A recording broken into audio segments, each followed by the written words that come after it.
Overseas now, Justice Sandra Day O'Connor, the first woman appointed to the US Supreme Court, has died at the age of 93. The woman who made history is being remembered for her successes after humble beginnings.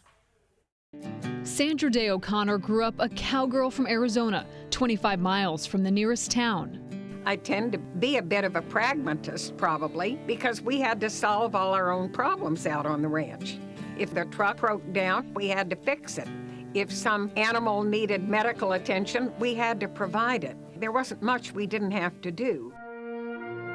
She had the toughness ranch life can breed. She was incredibly fearless about life, and part of that was because her early life was very hard. Her parents died, her grandmother died, she was shuttled back and forth between the ranch and relatives in Texas to go to school, and she just became very self-sufficient.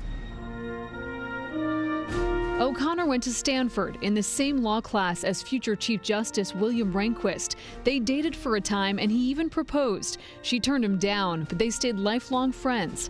Upon graduation, no law firm would hire O'Connor, so she eventually helped start her own, later becoming a powerful state lawmaker, then judge. President Reagan today settled the question of when he would nominate a woman to the nation's highest court. She is truly a person for all seasons, possessing those unique qualities of temperament, fairness, intellectual capacity, and devotion to the public good.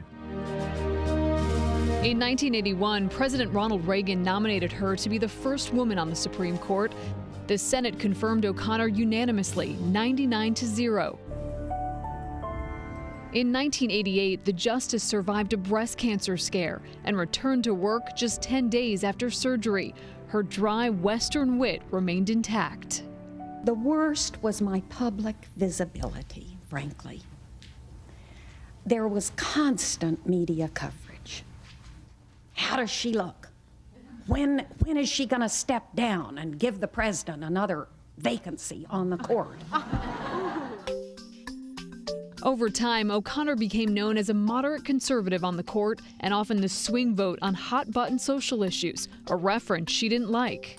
We have an equal voice, and I'm no more powerful than anyone else on this court, that's for sure. Some criticized her as a fence-sitter, waiting to see which way the wind would blow.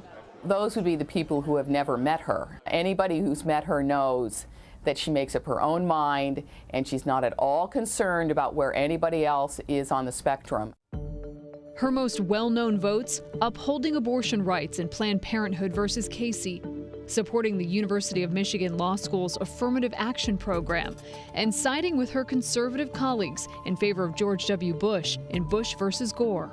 In 2006, she stepped down from the court to care for her husband, John, who had Alzheimer's disease. She became a passionate advocate for Alzheimer's research.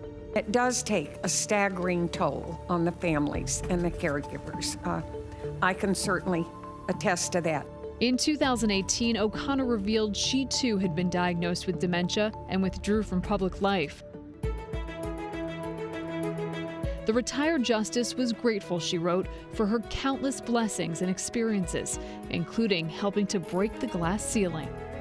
It wasn't too many years before I was born that women in this country got the right to vote, for heaven's sakes. And in my lifetime, I have seen unbelievable changes in the opportunities for women.